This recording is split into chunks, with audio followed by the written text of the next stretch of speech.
thank you very much for all the texts of support and your memories. And yes, you will hear many clips of many different speeches, backed up by some really great music all day long, all evening long, in fact. And as we do each and every Monday, we are delighted to welcome Dr. Anita Wang in. To my surprise, with a malady of some kind. I thought, okay, well, nothing happens to her. She's made of solid steel. That's not true. A knee issue today. No, it was actually a back issue. It was a back issue because I have a short femur, and then I have to stretch it out. So I used to go to all these things, never know it until I understood what's going on, and have to strengthen the muscles. I use the Neo, I strengthen my back, I do all of that. But you know, I'm pretty religious about my yoga, but because we have this event coming up, I've been doing a lot of prep. Thursday. So I just have it neglecting my body, and I knew it. So today, this morning, when I was working with the patient, I usually do my workouts with the patients while I'm talking with them and doing things. So I was stretching my back and getting it all. And so I told you, my back feels great, but I didn't realize that my knee hadn't adjusted, the ligaments hadn't adjusted. So when I started hustling down here, because he was a little late and then I was a little late, and I thought, oh no, I can be down there and lickety spit, and I'll be there in like 5 minutes. I'm like, hustle it down. It took me 15 minutes because I had to stop and go and stretch the ligaments out, and just did the last little tweak and got it all back together. I don't want to gloss over this. You've got a short femur thing. How did that happen? You were born with a shorter femur? It's a family thing. You know what? I looked at my family and I always thought like they all walk funny, and I could always see their hip was a little higher. And I thought that's kind of weird, and they would have these issues. I never really thought of it. I just knew they all didn't look right. And then because I had this back issues, I've been going. And then I really swear by, but she went back, Dr. Shannon, used to have her, but she went back to Canada. She's a European osteopath. We don't recognize osteopathy here, which I think is very important. It's the structure of the body, because it's structural. So if there's a structural issue, you can't correct that. You have to be aware of it. So because I'm aware, and she would, and I always knew that my left leg was a little shorter, but not anything significant. But when the chiropractors or body works, they would kind of work on me, and they go, oh, okay, now your body is, the legs back is equal now. Now it's going to be better. Well, Dr. Shannon went and said, she said, well, it's actually the femur. Your femur is the one that's slightly shorter than the other one that's crowing things off.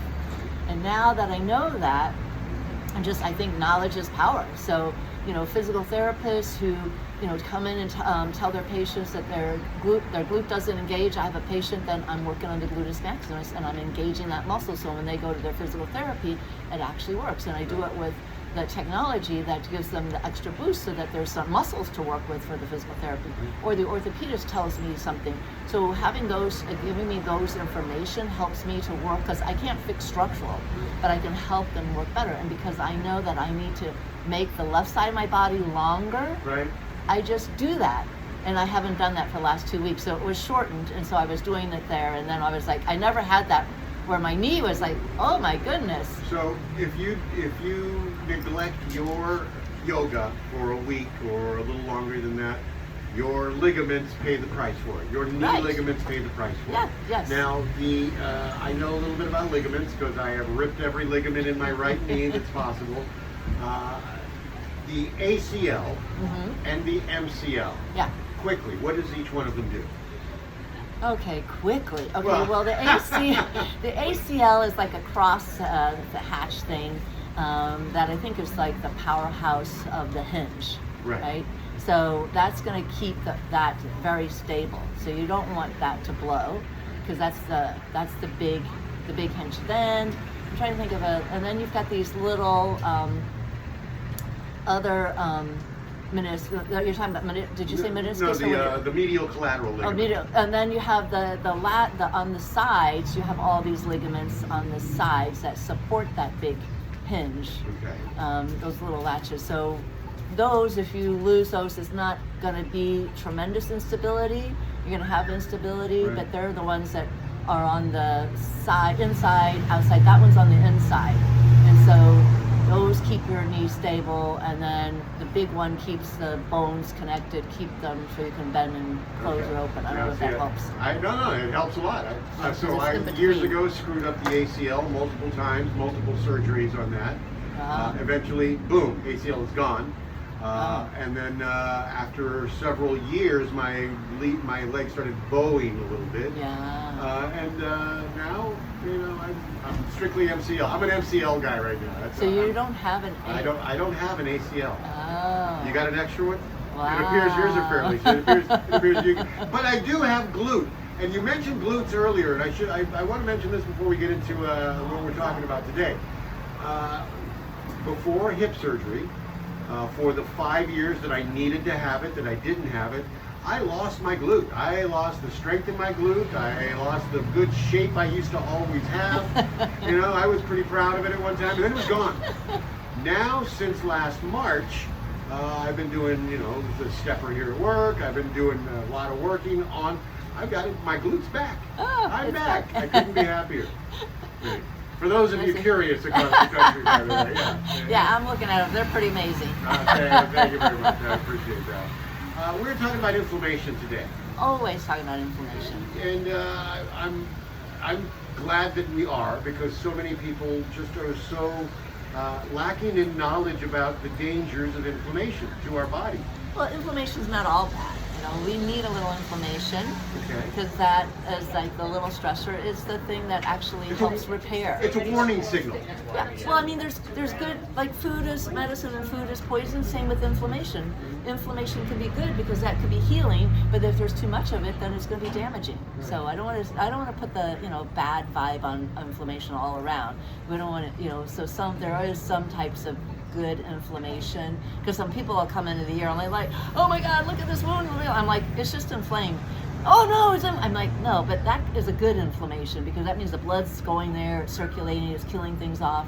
So mild inflammation is a kind of a good thing, and that's why we don't understand it, because people don't understand when you have this mild bit of inflammation that's keeping your body humming along.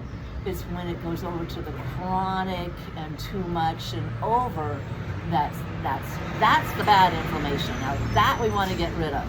Okay. And the best way to recognize which is which? I don't think. Well, I'm not sure people. Okay, I just had inflammation just now. In your back. In my back. Right. It was acute. It's completely gone now because I knew what I needed to do. I needed to stretch it. I needed to get those ligaments back aligned and get all of that. My knee, I just got my knee back, so my knee's all in. So all of it's gone because I knew what to do. So there was going to be a little bit of inflammation there, right? It told me a sign. I knew what to do. But if I let it keep going, what would happen? I would have chronic knee pain, chronic back problems, couldn't exercise, couldn't do anything. Then it becomes a chronic inflammatory issue. I'm taking constant meds to decrease the inflammation. So then that's an issue. So when you know, that's a sign that you need to do something, and then it's also a portion of how it's healing. So it was trying to heal or do something in the wrong way, and now I've just readjusted it, right? So you got to be able to read the body. Right. That's the most important gift that I can give to people, is that they can read their own body, because people ignore it. And as you mentioned, people do take medicine, or they'll take like ibuprofen to reduce swelling. Okay. Yes, it reduces swelling, reduces pain. It's a good temporary fix, I would think. But having to do that all the time, definitely not good. Well, look, there was a guy. Okay, this is I don't know. Let's share this sad story, because my brother's roommate from college, great guy, but he was having heartburn, horrible heartburn. So popping those pills, right? Tums, antacids, whatever. What maybe, who knows what started his? Maybe it was taking too much Advil to ibuprofen, because that can cause ulcers and bleeding and all of that. And he was never took care of it. There's a warning sign going on there. He's in his late 50s, right? Warning sign. So finally, his wife convinced him to get an appointment, and he was going to see the appointment in 2 weeks. He dropped dead. So that Perforated ulcer. There you go. That was the warning sign of a perforated ulcer. But it hadn't perforated yet. He died when it perforated. Okay. But he was having heartburn and issues, which he was ignoring and just treating with medication on his own and not taking care of it. You got to listen to your body, and you got to take care of it because it's talking to you. Can you have an ulcer and not realize that? Well, I guess he did. Had one, didn't realize it was. But are there any other? Would there not have been the warning signs? Would he not have needed? Can you have an ulcer and? No, you're gonna have pain. You have pain for sure. You're gonna have pain for sure. You got. It's just like having an open wound on your skin, and you're pouring salt on it. It's gonna hurt. Right? If you just keep ignoring it and then putting numbing cream on it, and then just keep irritating it, you can put numbing cream on there and then just keep rubbing that thing, and then the ulcer gets deeper and deeper on your skin. It doesn't heal. Okay? So I mean that's what you're doing when you don't listen to the warning signs. Like, why do you have that? What's the root cause? So you want to get to the bottom of the issue. Why do you have that headache? Can you give us 5 of the root causes for inflammation? So food is one. So if you're eating all the bad foods, or if they're all not clean, right? Processed foods, has refined sugar, all of those things. So you want to make sure you're eating whole foods, foods that you recognize, things that actually came off a tree, off the plant, out of the ground. Those things that came out of the fast food, those are not too natural. No. Far from natural. So, and they probably got preservatives, shelf life extension, chemicals, all of those, those, I always try to eat fries because you think, but they have these preservatives in there that makes them so crispier, stays longer. It's all that great stuff. But so that food, your own personal detoxification system. So people think about urinating and pooping, but they're still breathing. There's the lymphatics. There's breathing. All of that, the liver, the bile, all of that. So it's a constant getting those things. I think the biggest thing, I think one message I'm going to get out there is about the lymphatic system. Okay. People don't understand the lymphatic system, but that is constantly draining and being utilized. There are people who have obesity, and they can't lose weight, but it's actually because their lymphatic system isn't working. What is it supposed to do? So it clears everything out. Okay. Right? So it's your drainage system. So you have all the blood vessels going along, and along that you have the lymphatics that go along with that. And then they are exchanging all the gunk that's in there, so that the blood goes through the heart, right, and through the lungs, and carries the oxygen to the tissues, and then they carry all the metabolites, all of those I talked about the TMA, which turns into TMAO, which is the bad inflammatory stuff of the wheat, and then when they take all of those, and then they pass it along to the liver packages it up, they put it through the process, and they either put it through the colon and then it goes through, and through the blood exchange to the lymphatics. So lymphatics are draining, so all draining everywhere. But so, when you walk and your feet are swollen, right? That's your lymphatics. It's just kind of pooling. They're not able to drain, and there's just too much. And then in the morning, it's all cleared up. Right? But there are people who have where it doesn't work, lymphedema, and so they get this. So when you see an obese person and they got wrinkly skin on the ankles and their abdomen, and they've been dieting, they can't lose, it's because it's their lymphatic system. So it's actually a surgical procedure, so that they're having issues. So once you spot one, you will know one. So I always feel for those people that they're ridiculed, or they're told by their doctors, because not all doctors know about it, and they'll say you just need to eat better. You need to, it's calories in, calories out. It's not. For them, they really need to have someone to look at that and actually help them. What kind of surgical procedure takes care of? A plastic surgeon. There are surgeons who specialize in it, right? And that lymphedema. So if you don't take it, so when someone gets lymph node cancer, oh, that's different. That's a different That's thing. That's a whole different thing. Okay. That's different. All right. That's another subject. I heard the word lymph, and I'm No. the lymphatic system. I'm thinking so. anyway, so detoxification. So that's one. So one was food. Two is your detoxification system, which people don't really understand. It's not like I need to detox today, and it's not just the liver, it's not just the kidney. It's, you know, there's many other things that you're detoxing from. You got to make sure those are all working, and that's why I wanted to point out the lymphatics. People don't understand or care for their lymphatics, so hydration, and that's working. It's your drainage system, and if that drainage system isn't working well, you could have an issue. The third is your gut. How well is your gut working, right? Because you can have leaky gut, you can have all these kinds of things. So gut is one of them. Leaky gut is a permeable intestine. Yep. Okay. So you're having, so the structural is broken on the top, or the cells are wide open and they're just letting bad stuff in.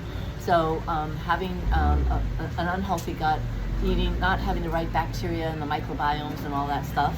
And then the fourth is having hidden pathogens that you're not aware of. Like you have Lyme disease, you have Epstein-Barr, you have mold exposure, you just have heavy metal, you got mercury still in your teeth and they're seeping in. Right. So all of these things that are like creating that's a toxic buildup or an inflammatory reaction because you have a hidden infection, a pathogen. And the fifth one is stress. So everyone, I think I can identify that stress is not just, I don't think people understand that, because I think I see athletes and they think that they're good because they sleep well, they eat well and everything, but they don't recover from their workouts. So if you don't recover, so I'm warning you, because you're starting up again when you, I like to think I'm recovering after I do stuff. Yeah, but you have to make sure. So if you don't recover, right, that's stress on the body. So that's a good stress, but it's stressful. The body doesn't see it as anything else other than a threat. It's a threat to the body because it's not able to heal. My classic example is the stressed out person who's working their 9-to-5 job, right? They got the deadlines, and then they take the break and they go to the gym and they do those spin classes, right, where they're like in the dark room with the loud music blaring and the person's yelling at you, climb the hill, go faster, stand up, now go faster. Okay, now we go to the end, faster. I right? never respond to that. Right? Yeah. Okay, well they're doing that, right? And they're just like going, and they get off and they got that endorphin rush and they're feeling great and they're just feeling high and they go back to work and back to the trenches and they're like feeling great and the body's going, did we get away from the panther? Because we're still the fight or flight, and we're still to the body. Changed. They went from work where the panther was, they went to the gym where their panther is, and their brain is going, are we safe yet? Dude, they didn't get to recover. There's no resiliency, there's no bounce back, there's no that. That is a stress right there. Even though you're doing that, that is not recovering, and you need resilience. You need to be able to have immune metabolic resilience where it can recover. So when you do your thing, you better be hanging in your bed on Sundays all morning long. Yeah, that's no problem here. That's no problem. I know that's here. what you'll be doing. So we like to think that endorphins are a healthy thing for us. Yeah, it's good. But if it's a constant rush of endorphins, no, it's not because that's not constant, right? So they went to work, they were stressed out, they didn't have any endorphins, they weren't feeling good. Then they went to work out, they got a hit of morphine, heroin hit to the brain by exercise. They feel good, they feel great, they're feeling everything's numb, right? They got that heroin hit and they're just all numb, but that is not healthy. So it is healthy because they exercised, but I just want people to realize that, especially athletes, they need to recover and make sure that there is good recovery time. That's why you don't train the same body part twice days in a row, right? You alternate. Those muscles have to recover. And why are we doing that? For recovery phase. I love this conversation. I really do. And our listeners do as well. This is so good. I want to talk for a moment about, you mentioned having an imbalanced gut bacteria. We see all the commercials on TV about probiotics. Is there too much probiotic that you can take? Does that create an unhealthy balance? You know, like, I've always thought about that. I should figure that out, but I haven't. To eating all the yogurt and so there's the prebiotics, like the onion and the garlics, I feel like, which are good because that's going to feed the bacteria and develop what you have. And then it depends on your birth. So if you didn't go through that vaginal canal, well, let's say you did go through the vaginal canal and your mom didn't have a healthy gut, you're going to get bacteria that are not healthy. If you go through a C-section, you're not going to get any gut bacteria, and you're probably not going to have bifidobacter, a particular type of bacteria. Well, actually, no, you'll have that, but you may not have, if you're not breastfed, then you're not going to have that bacteria, because breastfeeding 15% of the milk is actually to feed that bacteria. So if you have colicky babies, assuming either they were C-section, bottle fed, or whatever, it means they're gut bacteria. So there's probiotics that I give to infants that help them have a better gut.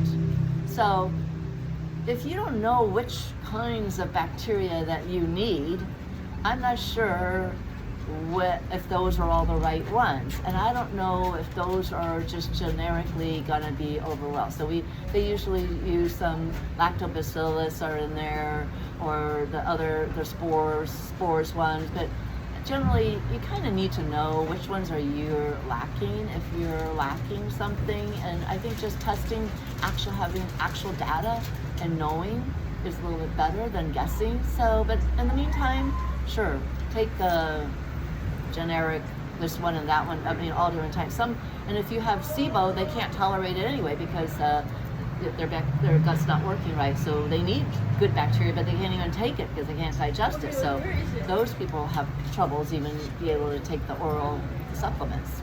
I want to step back. Thank you for that. I want to step back to stress for a moment.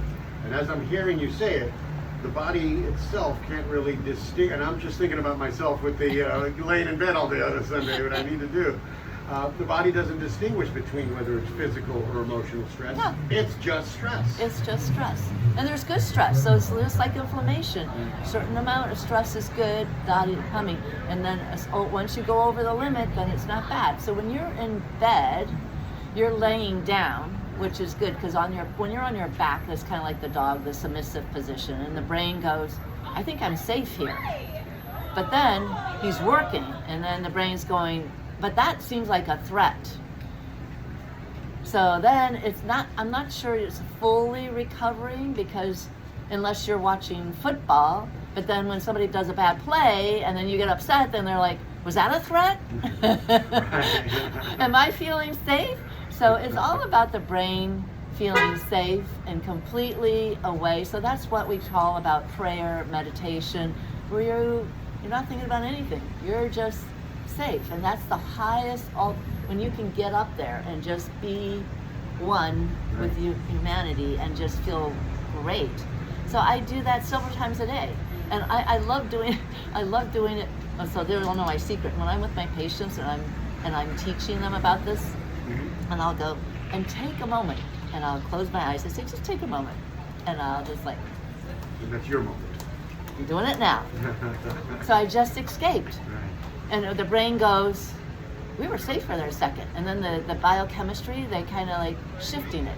So I do that throughout the day.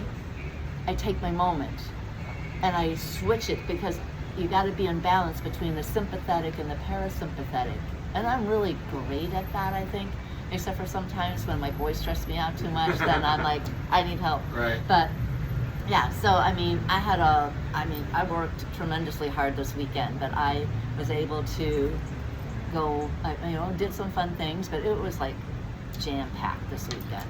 So yesterday when Caleb Williams threw that incredible pass to tie the game before they went into overtime, I think I let out a nice little scream, and my body went, oh, we're not safe. The brain said, we're not safe here, man. Let's all hide. So as a functional coach, essentially you teach your patients this. You teach your clients this. Eventually, can they identify their own patterns for food, gut, and detox and all that? 100%. Yeah, they'll always come back to you. Oh yeah, I listened to my body, but I ignored it. I need your help. I need help now. I need help. I need to get it back in tune. But I know what I should do, but I need a little help. But yes, it's always good. Somebody walks in and you personalize strategies based on what they need. Correct. And let's say 6 months down the road, they're following all your instructions, but they need something else. Yeah, because they're getting so good. You know? Right. Right. They need. It's like it's a gym, right? Right. You go to the gym, you go to the personal trainer, Right. and then you could go to the gym extra without the trainer and do what the trainer said to do, but you're still practicing what they said. But now, let's say you practice what the trainer said to do, and you get a shoulder pain. Right. And then you go to the trainer. So I was doing this exercise, and he looks at the way you did it. He said, "Well, you've been doing it all wrong. Your mechanism's wrong. You needed to do it this way." You got to check in. You still have to check in. So if you don't check in frequently with me, I don't know what's going on. I'm working with somebody else. Right? But I gotta look at your chart. I forgot who you were. Right. Yeah. Right. So so that's how it works. So so you just, the more I see you, the better. And the more information I have, I use your aura ring, I use your whoop, all of those informations gives me data, and then I'll teach you what to say, and they'll go, wow, I didn't know I had that thing report on my whoop or my my aura ring, and like yeah, okay, well I need you to get into this mode, like the restore mode. A lot of people don't check it out. You've got a mode that says, are you in restore? How many times do you actually get into restore? So it's not really just about less inflammation, it's about the resilience. Yes, resiliency of the body. So a question off the text connect. I don't know how old she is, but Linda says that she has what she thinks is a swollen bursa. Is that swelling a good sign for her, or does she? Is that you're putting to the shoulder? Do you know what's in the shoulder? I just know it's a bursa sac. I thought bursa sac was always in the shoulder. They're all over your joints. We have bursa everywhere? Yeah. Okay. So I don't know where's her bursitis. We don't know. Anyway, so who knows where your bursitis is, but depends. So let's say I pointed at the shoulder. Let's say it's the shoulder. Well, I was going to do the elbow. Okay, do the elbow then. Because my favorite one is the guy at the bar. Right. He's leaning on the bar always, sipping his beer. Right. And then they all come in and they got these huge bursa sacs on their elbows because they're inflamed from that chronic pressure on the bar. Okay. And they don't hurt, they don't bother them, but they're just inflamed bursas, which is in that joint. So I don't do anything with that. I just say stop leaning on the bar, right? So depending. Stop going to the bar. You'd be a lot healthier that way. So wherever that bursa is, you gotta, if that means if it's overuse problem, you gotta stop doing that. So that would be my first thing, right? So it's an inflammation. Something's going on to that joint, and probably from an overuse of something. And so, yeah, that's an inflammation. So you will probably got to figure out what is it to do. So if you're the guy leaning on the bar, you're going to stop that. If you're the one that just, throwing baseballs all the time and whatever, it's the knee. She just texted back the knee. Okay, stop walking. Okay. No. So it depends if you're overweight, right? Okay. There's too much, on that barrier, on that hinge. That's your springboard. So weight could be a thing. If you did some running or you've had any trauma to it. So if it's it's not. If you have what is those? There's a bursa sac. A sac behind the knee. Well, I'm blanking. Anyway. That they sometimes have to drain. I don't like to drain them, but they kind of hurt in the back there. Those need to be drained. I'm blanking on the name of the sac. And when you drain it, you're draining out toxins, right? The fluid. No, it's just serous sanguineous fluids.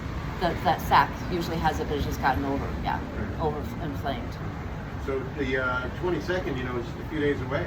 Thursday is. Oh yes. Thursday. Oh, I'm all ready. We are booked.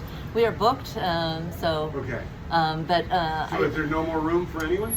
Well, I was thinking that. I mean, if there really was a listener and he wanted to come in, I don't have a slot for you to have a demo. Right. but you could come on, check in, and if it turns out we're humming along and we get through everybody quickly, and we have extra room, maybe we could work you in. Right. But yeah, we're fully booked. That makes me happy. Yeah, That makes me really happy. we're booked, and so everyone should be bringing a friend. So that means we'll have extra people hopefully there. Right. But you know, there's always some no-shows. I try to, you know, even if they pay their $35, they didn't. But if they no-show, then Right. But You keep those $35. I keep that $35 because you were a no-show.